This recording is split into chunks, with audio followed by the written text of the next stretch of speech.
오늘은 제29과 사명을 받아들이기 페이지 104페이지입니다. 먼저 오늘의 말씀 에베소서 2장 10절 말씀을 한 목소리로 다 같이 읽도록 합니다. 우리는 그가 만드신 바라 그리스도 예수 안에서 선한 일을 위하여 지으심을 받은 자니 이 일은 하나님이 전에 예비하사 우리로 그 가운데서 행하게 하려 하심이라. 이 말씀 안에서 우리의 존재 목적과 이유를 선명하게 발견할 수가 있습니다. 우리는 그가 만드신 바라. 우리는 이 세상에 우연히 태어난 사람들이 아닙니다. 하나님께서 하나님의 목적에 따라서 우리를 빚으시고 그분의 계획하신 대로 만드신 것입니다. 그리고는 우리를 창조하신 목적을 이렇게 설명을 하죠. 그리스도 예수 안에서 우리 모두는 선한 일을 위하여 지으심을 받은 자들이라는 것입니다. 우리가 단순히 예수 믿어 구원받고 또 천국에 즉시로 데려가기 위해서 지으신 것이 아니라는 것입니다. 우리를 저 천국에 부르시는 그날까지 선한 일을 하도록 우리를 지으셨다는 것입니다. 여기서 선한 일이라는 것은 하나님의 소명을 가리킵니다. 우리 각자 한 사람 한 사람은 하나님이 원하시는 거룩한 소명을 따라 살아가야 한다라는 말씀입니다. 서론을 읽습니다. 우리는 무엇인가에 기여하기 위해서 지음받은 존재다. 우리는 자원을 소비하기 위해 지음받은 것이 아니다. 먹고 숨쉬고 자리를 차지하라고 지어지지 않았다. 하나님은 우리의 삶을 통해 이 세상의 변화를 만들라고 우리를 창조하셨다. 그것을 우리의 사역 혹은 사명이라 불린다. 지금까지 우리가 쭉 배워왔던 내용들은 우리 한 사람 한 사람이 하나님의 걸작품으로 창조되었다라는 말씀이었죠. 우리는 의미 없이 지어진 사람은 한 사람도 없습니다. 하나님의 거룩한 목적에 따라 걸작품 수준으로 지어진 존재들입니다. 여러분, 하나님의 걸작품은 단순한 전시용이 아닙니다. 하나님의 걸작품은 하나님의 선하심을 위하여 사용되어지는 것입니다. 지으심의 목적에 따라 충분히 사용되어져야 한다는 것입니다. 여러분, 쓰임 받는다라는 것 정말 중요한 문제입니다. 잘나고 못나고 하는 것들은 아무 문제가 되지를 않아요. 하나님의 목적대로 우리의 삶이 쓰여질 때 우리 인생이 빛이 나는 것입니다. 성경의 여러 인물들을 가만히 보세요. 어느 누구도 특별한 존재들은 아니었습니다. 야곱 같은 사람만 봐도 얼마나 문제가 많았던 사람입니까? 신약에 나오는 모든 제자들도 가만히 들여다보면 하나같이 별로 그렇게 볼품이 없었던 사람들이었습니다. 그런데 중요한 것은 그들이 다 사용되어졌다는 것입니다. 우리도 신앙생활을 하면서 하나님의 손에 붙들리는 것이 굉장히 중요합니다. 오늘 여러분들 모두도 하나님의 손에 붙들리는 인생 되시기를 바랍니다. 하나님의 손에 붙들리게 되면 여러분의 인생이 완전히 달라질 줄로 믿습니다. 1번, 우리는 하나님을 섬기기 위해 지음받았다. 우리는 특별한 과제를 안고 이 땅에 보내졌다. 이 특별한 과제는 하나님 안에서 이루어져야 한다. 이는 이 선한 일을 통해서 이루어지는데 다른 사람을 섬길 때마다 실제로 우리는 하나님을 섬기는 것이고 그럴 때 우리는 하나님이 우리를 만드신 목적대로 살고 있는 것이다. 골로새서 3장 23절 24절 말씀. 무슨 일을 하든지 마음을 다하여 주께 하듯 하고 사람에게 하듯 하지 말라. 이는 기업의 상을 주께 받은 줄 아나니 너희는 주 그리스도를 섬기느니라. 교회의 사례를 살펴보면 초대교회 성도들은 직업적으로 약 70% 내지 80%가 노예 출신들이었습니다. 노예라는 것은 사실 직업이라고 보기보다는 세상적으로는 그 누구한테도 인정받지 못했던 하나의 신분에 불과했습니다. 그래서 그들은 교회 공동체 속에, 모임 속에 들어와서는 그저 위로받고 대접받기를 원했던 것입니다. 세상 속에서는 워낙 힘들게 일만 하며 살다 보니까 교회 안에 들어와서는 움직이지를 않는 거예요. 그랬던 그들이 이런 말씀을 가슴으로 깊이 받아들였습니다. 무슨 일을 하든지 마음을 다하여 주께 하듯 하고, 사람에게 하듯 하지 말라는 것입니다. 무슨 일을 하든지 어떤 일을 하든지 사람을 바라보지 말라는 거예요. 사람에게 하듯이 하게 되면 누군가를 더 이상 섬기고 싶은 마음이 없어지게 되죠. 그래서 아무 일도 하고 싶지 않습니다. 그런데 그들에게 하나님의 말씀이 임하는 것입니다. 무슨 일을 하든지 마음을 다하여 주께 하듯 하라. 사람에게 하듯 하지 말라라는 말씀하고 대조를 이룹니다. 이 섬김이 교회 공동체 속에서 확산되어 가는 거예요. 그리고는 그 섬김이 공동체에 큰 힘을 이루어서 결국에는 로마를 기독교 나라로 변화시켜 버립니다. 여러분, 우리가 전심으로 하나님을 섬긴다는 것, 이것이 세상을 변화시키는 힘이 되는 것입니다. 나의 자그마한 섬김들이 하나하나 모아지게 되면 그것이 나라도 바꾸고 민족도 바꾸는 것입니다. 오늘 하나님을 향한 여러분의 섬김이 세상을 바꾸고 이 시대를 바꾸는 거죠. 지금까지 하나님의 역사가 일어났던 곳은 모두가 하나님을 향한 거룩한 헌신들이 있었던 곳이었습니다. 우리나라 6, 70년대 부흥도 교회들이 하나님을 섬기는데 온 마음과 정성으로 헌신을 다했기 때문에 그런 부흥을 경험하게 되었던 것입니다. 나라와 민족과 지역 사회를 위해서 정말 많은 일들을 했습니다. 농촌의 새마을 운동, 교회들이 앞장섰죠. 지금 우리 시대도 변화되고 우리 교회도 부흥이 되려면 가만히 앉아 있으면 안 되는 것입니다. 우리 모두가 하나님을 정말 잘 섬기고 이웃을 정말 잘 섬길 때 우리 시대에도 또다시 부흥을 경험하게 될 줄로 믿습니다. 여러분, 기억합시다. 우리를 이 땅에 보내신 존재 이유는 섬기기 위해서입니다. 이번 우리는 하나님을 섬기기 위해 구원받았다. 우리를 구원하시려고 예수님은 생명을 지불하셨다. 하나님이 우리를 이 세상에 남겨두신 이유는 그분의 목적하신 것들을 이루시기 위해서다. 예수 그리스도의 사랑을 토대로 하나님을 두려움, 의무감으로 섬겨야 하는 것이 아니라 하나님이 우리를 위해 하신 일에 대한 깊은 감사와 기쁨으로 섬겨야 하는 것이다. 하나님께서 우리를 위해 해주신 일들을 생각하면 그런 은혜들, 그런 모든 역사들을 가만히 더듬어 보면 우리가 가만히 있지를 못해요. 그분의 하신 모든 일들을 단 1%라도 뭔가를 갚아야 되겠다는 생각이 드는 것이 마땅한 거죠. 우리가 그 일을 위해서 구원을 받은 것입니다. 어떤 교수들이 모여서 성경 공부를 하는데 한 교수님이 손을 들고 질문을 합니다. 왜 교회에서는 병자들을 위해서 기도를 해줍니까? 그거 좋은 일 아닙니까? 라고 그랬더니 자기 생각에는 빨리 죽어라고 기도하는 것이 더 좋지 않습니까? 라고 대답을 하는 거예요. 왜냐니까 예수 믿고 구원받았지만 여전히 죄 가운데 헤매지 않습니까?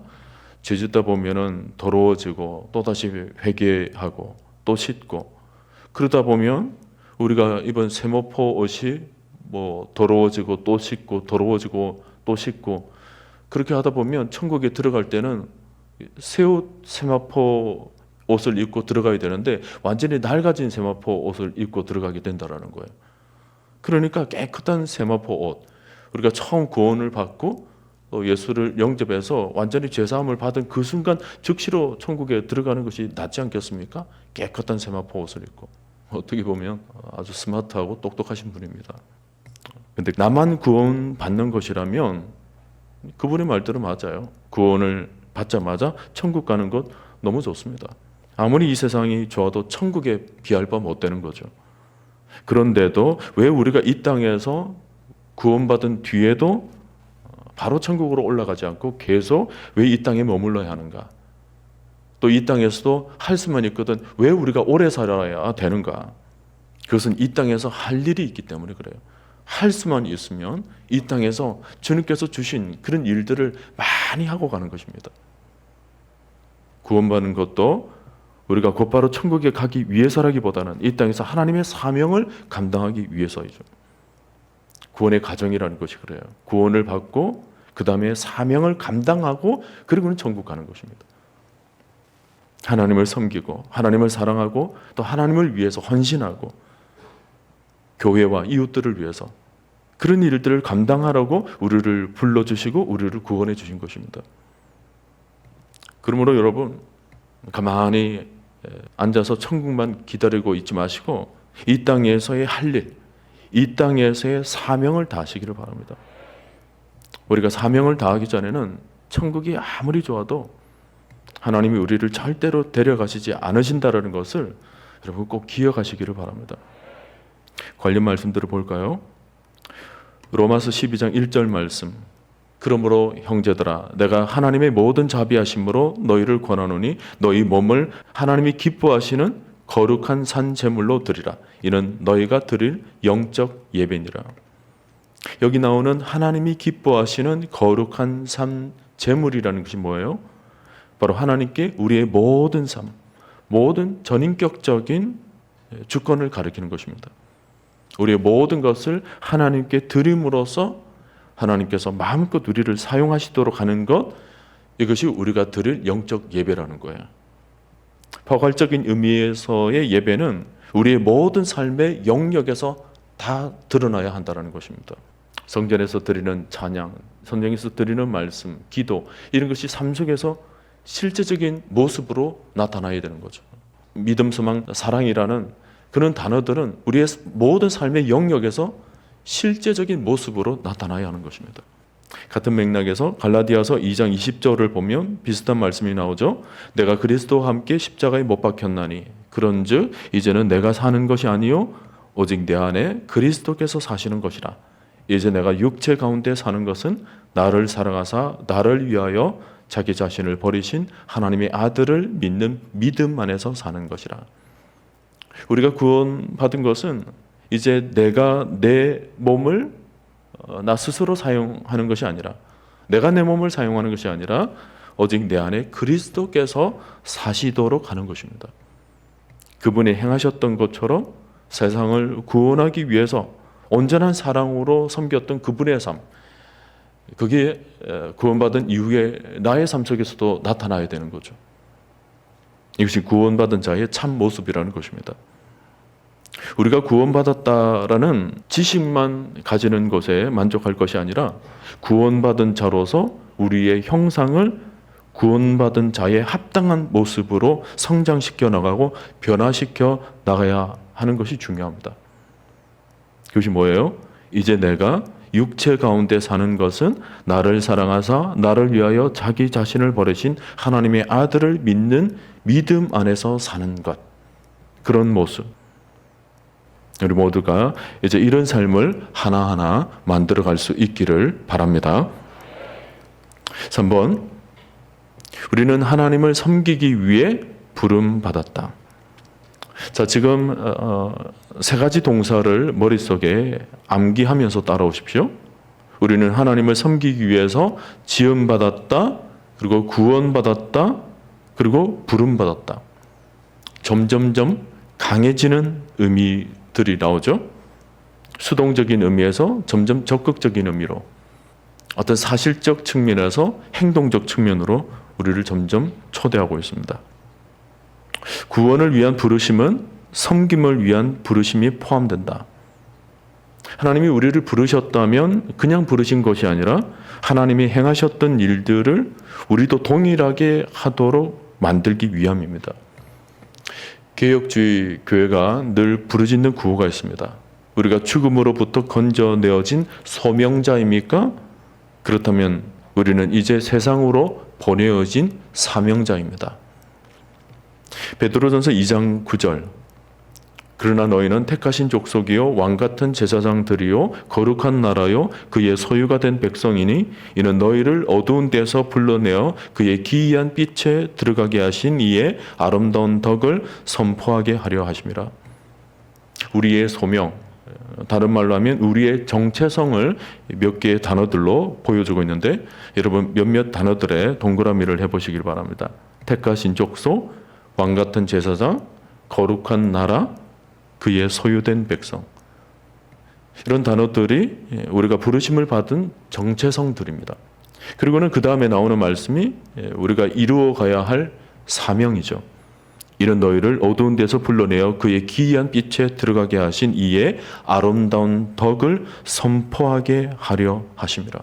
우리의 모든 삶을 통해서 우리를 불러내신 그분의 뜻을 삶 속에서 아름답게 덕으로 선포해야 된다. 덕으로 나타내야 된다는 말씀입니다. 이런 성경 구절은 너무 중요하니까 오늘 한번 암송을 해보시길 바랍니다. 교재를 읽습니다. 섬기는 일에는 중요도의 높낮이가 없다. 은사에는 서열이 없다라는 말입니다. 목회자로 섬기는 저나 평신도로 섬기는 여러분이나 모두가 하나님 앞에서는 동일한 수준으로 평가를 받고 동일한 수준에서 면류관을 받습니다. 주어진 모든 일을 섬김이라는 것에 포커스를 맞춘다면 하나님은 당신을 구원받은 이유를 충분히 알고 있는 사람으로 평가하실 것이다. 그러나 내가 일하기를 멈추고 쉰다면 그것은 쉬는 것이 아니라 교회와 사회를 죽이는 일이 될 것이다. 내가 어떤 모양이든 나만이 할 수 있는 일이 있다. 내가 하지 않는다면 나로 인해 교회는 움직여지지 않을 것이다. 우리가 교회를 한 몸이라고 했을 때 그것은 모두가 서로 연결되어서 서로가 서로를 위해서 섬기고 봉사하는 것을 의미합니다. 손과 발이 따로 놀지를 않아요.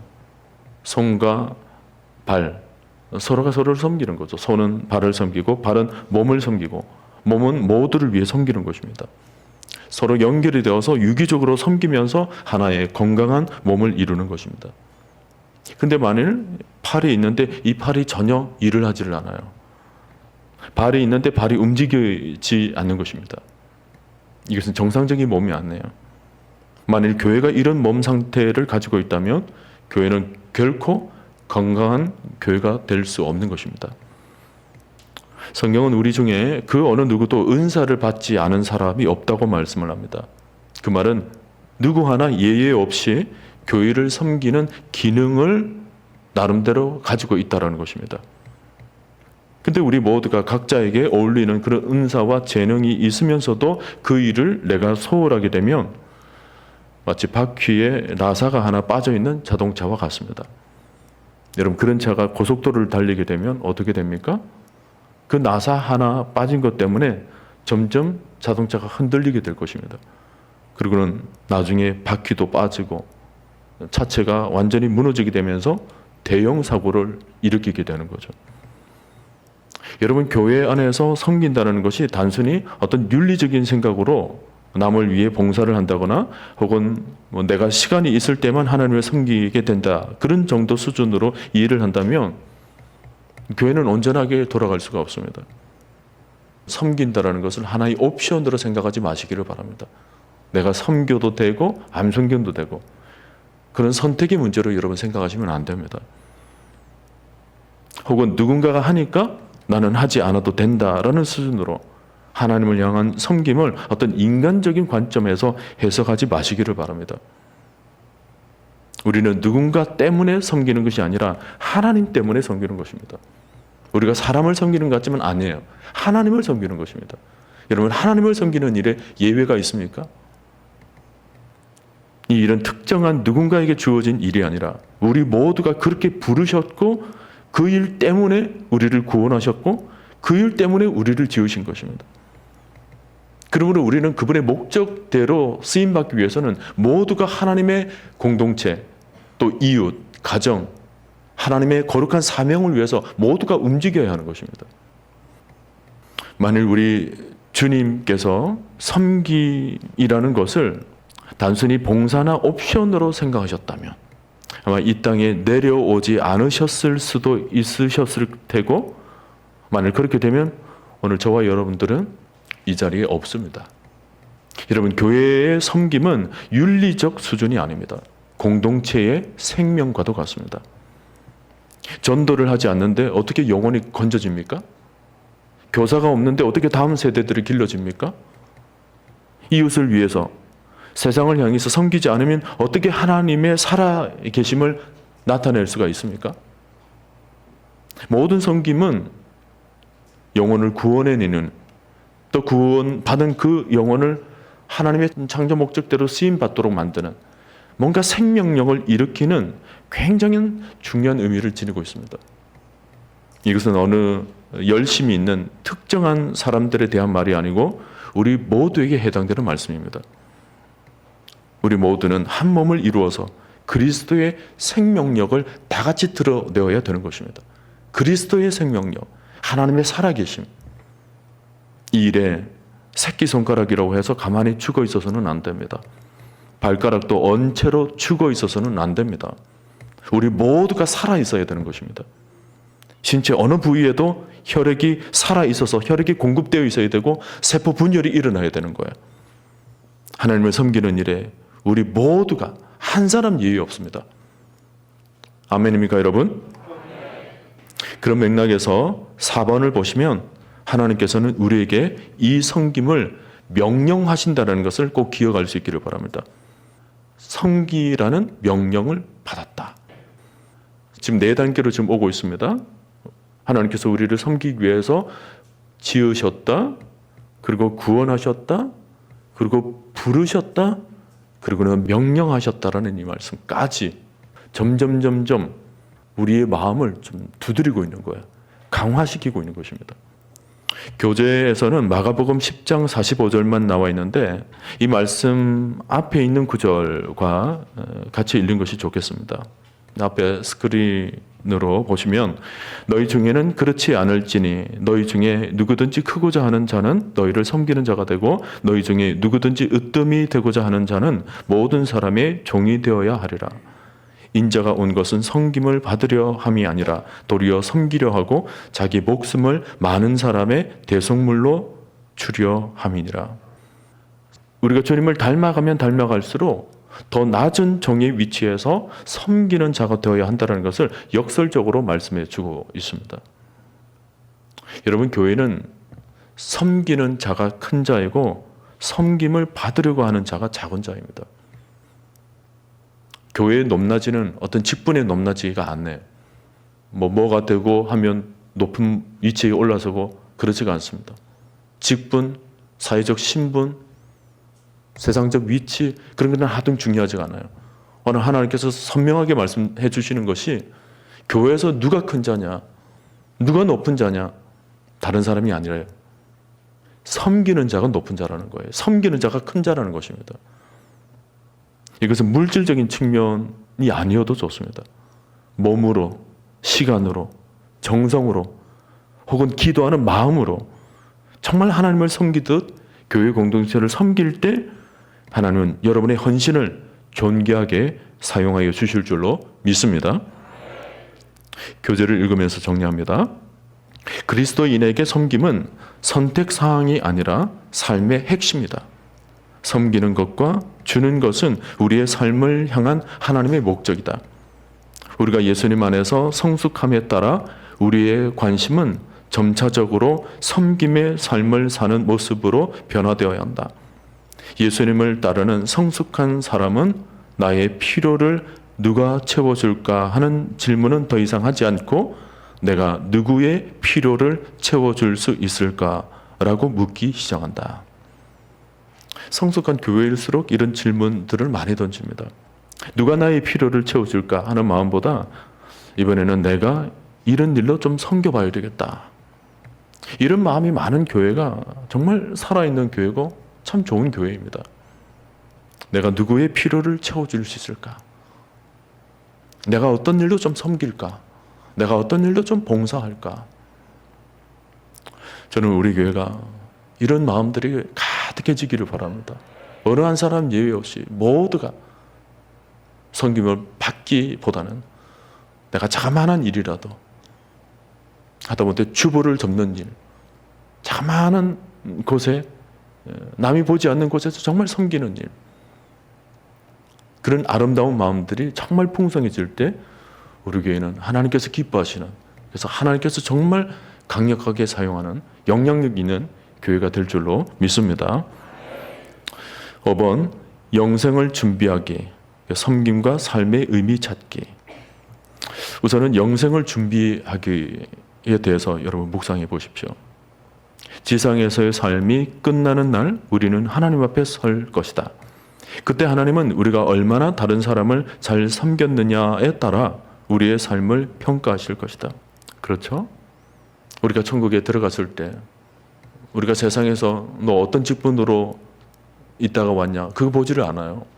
무슨 목사로 있든 장로로 있든 권사로 있든 집사로 있든 평신도로 있든 그런 세상적인 어떤 직분 그거 가지고 절대 평가해서 상을 주시지 않습니다. 하나님께서 무엇으로 평가하느냐? 내가 이 땅에 살면서 얼마나 남을 섬겼느냐? 얼마나 교회를 위해서 헌신했느냐? 얼마나 이웃을 위해서 주의 사랑을 베풀었느냐? 이것 가지고 평가를 하신다는 것입니다. 로마서 14장 12절 말씀. 이러므로 우리 각 사람이 자기 일을 하나님께 짓고 하리라 그랬어요. 모든 사람이 하나님의 법정에서 자신의 입장을 진술을 해야 한다는 것입니다. 하나님의 묻는 말에 우리가 답변을 해야 하고 모든 전말을 소상히 밝히게 될 날이 온다라는 사실을 말씀해 주고 있어요. 아마 틀림없이 그럴 겁니다. 우리 천국에 올라갔을 때 하나님께 물을 거예요. 너 뭐 하다가 왔니? 너 어떻게 살다가 왔니? 물으실 거예요. 그때 우리는 적당한 대답을 분명히 준비하고 있어야 됩니다. 변명거리 없이. 하나님 옆에 설 날을 생각하며 이 땅에서 여러분 대답거리를 준비하십시오. 할 말을 준비하십시오. 여러분이 충분한 삶으로 미리 준비를 하시면 천국에서는 부끄럽지 않을 것입니다. 아마 여러분 달란트 비유를 아실 거예요. 달란트를 받았던 종들은 주인이 돌아오자 각각 세물하게 되었고 그들은 자기의 한 일에 대해서 모든 것을 주인에게 고하면서 칭찬과 상급을 받기도 했고 혹은 책망과 형벌을 받게 되기도 했습니다.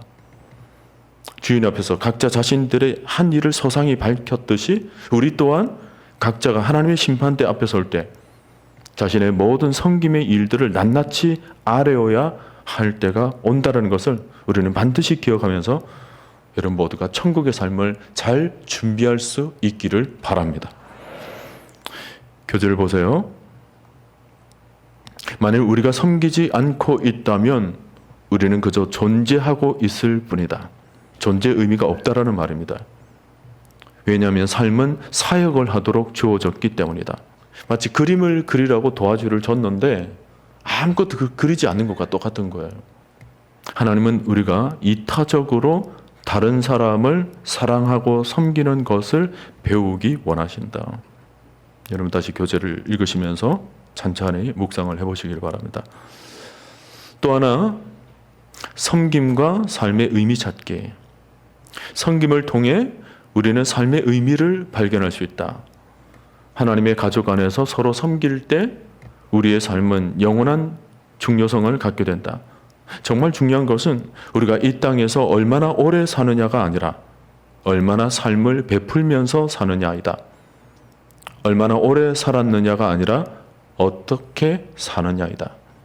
여러분 예수 믿는 사람은 누구입니까? 내 목숨을 기꺼이 드리고 싶은 분을 발견한 사람이 예수 믿는 사람입니다. 그분이 누구십니까? 예수 그리스도세요. 로마서 14장 7절 8절 말씀. 우리 중에 누구든지 자기를 위하여 사는 자가 없고 자기를 위하여 죽는 자도 없도다. 우리가 살아도 주를 위하여 살고 죽어도 주를 위하여 죽나니 그러므로 사나 죽으나 우리가 주의 것이로다. 여러분 예수 믿는 것을 시시하게 생각하지 마십시오. 예수 믿는 사람 막연히 천당 가고 싶어서 애쓰는 그런 약자처럼 생각하지 마십시오. 예수 믿는 사람 그저 세상에 복이나 받아 보려고 애를 쓰는 그런 옹졸한 사람으로 바라보지 마십시오. 예수 믿는 사람이 누굽니까? 예수 때문에 살고 예수 때문에 죽는 사람입니다. 예수를 위하여서 살고 예수를 위하여서 전 인생을 바치고자 나 예수 믿겠소라고 손을 들고 나온 사람이 바로 예수 믿는 사람들이에요. 지금까지 역사적으로 예수 제대로 믿는 사람을 이길 어떤 정치가도 없었고 어떤 폭군도 없었고 어떤 사상도 없었고 어떤 역사도 없었습니다. 여러분 예수 믿는 사람이 왜 세상에서 승리하면서 사는 줄 아십니까? 그것은 예수 믿는 사람들은 어떻게 사느냐를 생각하는 것과 동시에 어떻게 죽느냐를 늘 생각하고 살았기 때문입니다. 삶과 죽음에 있어서 명확한 기준이 있었어요. 목표가 있었습니다. 예수 때문에 살고 예수 때문에 죽는다라는 거예요. 주를 위해서 죽기를 각오한 자에게 무엇이 두렵겠습니까? 나의 모든 삶을 주님 앞에 드리겠다고 각오한 사람이 무엇을 못하겠습니까? 자그마한 상처 때문에 일을 못한다? 그럴 리가 없죠. 예수 때문에 사는 사람이 상처 때문에 일을 안 한다? 어떻게 그럴 수가 있습니까? 주님이 나를 위해서 십자가의 고난까지 당하셨는데 나는 자그마한 상처 때문에 내가 일을 안 한다? 이 말이 됩니까 이게? 여러분, 우리는 이 땅에서의 삶으로 끝나는 사람들이 아닙니다. 저 천국에서의 삶까지 영원한 삶으로 이어져 있는 사람들이기 때문에 이 땅에서의 삶을 가볍게 여기지를 마십시오. 우리가 이 땅에서 의미 있게 사는 거죠. 존귀하게 사는 거죠. 거룩하게 사는 거죠. 한번 태어난 인생 열정적으로 사는 거죠. 예수를 위해 살고자 하는 사람, 예수를 위해 죽고자 하는 사람, 이런 사람이 바로 예수 믿는 사람들입니다. 오늘 이 자리에 있는 저와 여러분들입니다. 아멘입니까? 우리 모두가 이런 사람, 정말 예수를 믿는 참된 신자로서 주님처럼 인생 다 하는 그날까지, 주님 보내시는 그날까지 온전히 하나님만을 제대로 섬길 수 있기를 간절히 바랍니다. 결론입니다. 섬김은 선택사항이 아니다. 그 옆에 여러분 한 자 더 적으십시오. 섬김은 필수이다. 지금 당장 사역을 결심하라. 내가 해야 할 일이 있음을 깨달으라. 성경의 사람들은 한결같이 실패와 약점이 있었으나 하나님은 그들 모두를 사역에 사용하셨다. 우리가 핑계를 대지 않는다면 그분은 우리를 높이 쓰실 것이다. 두 번째 문장을 여러분 밑줄을 그으십시오. 성경의 사람들은 한결같이 실패와 약점이 있었으나 하나님은 그들 모두를 사역에 사용하셨다. 실패와 약점이 있었으나 사용하셨다라는 것. 우리도 살아가면서 혹은 또 신앙생활을 하면서 실패도 있었죠. 그리고 우리 안에는 남이 알지 못하는 약점까지 가지고 있지만 그럼에도 불구하고 하나님은 우리를 사용하십니다. 그래서 여러분 믿으셔야 돼요. 우리를 사용하시기를 원하신다는 거예요. 오늘은 단순히 말씀만 묵상하는 그런 지적인 수준이 아니라 정말 말씀 앞에 결단하는 마음으로 나아갔으면 합니다. 하나님, 내가 살아도 주를 위해서 살고 죽어도 주를 위해서 죽는다 그랬는데 하나님, 내가 해야 할 일이 무엇입니까? 주님 부르시는 그날까지 내가 헌신하며 달려가야 할 일이 무엇입니까? 내 인생 정말 의미 있게 하나님께 쓰임받기를 원합니다. 내 인생 가운데 하나님의 사명을 발견하게 하여 주시옵소서. 주님의 마음을 품고 하나님을 섬기듯 나의 모든 삶, 그리고 하나님께서 주신 귀한 가정, 그리고 하나님께서 맺어주신 이 귀한 교회 공동체, 그리고 하나님께서 줄로 지어준 이 구역, 이 지역사회 속에서 더 나아가서 마음으로 품게 되는 이 세계 열방에까지 나를 지으신 존재 목적과 존재 이유를 생각하며 정말 쓰임받는 자로 살게 하여 주시옵소서. 섬기는 자로 살게 하여 주시옵소서.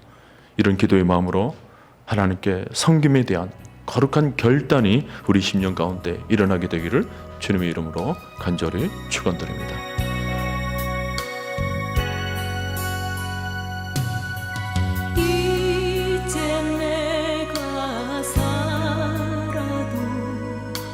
주 위에 살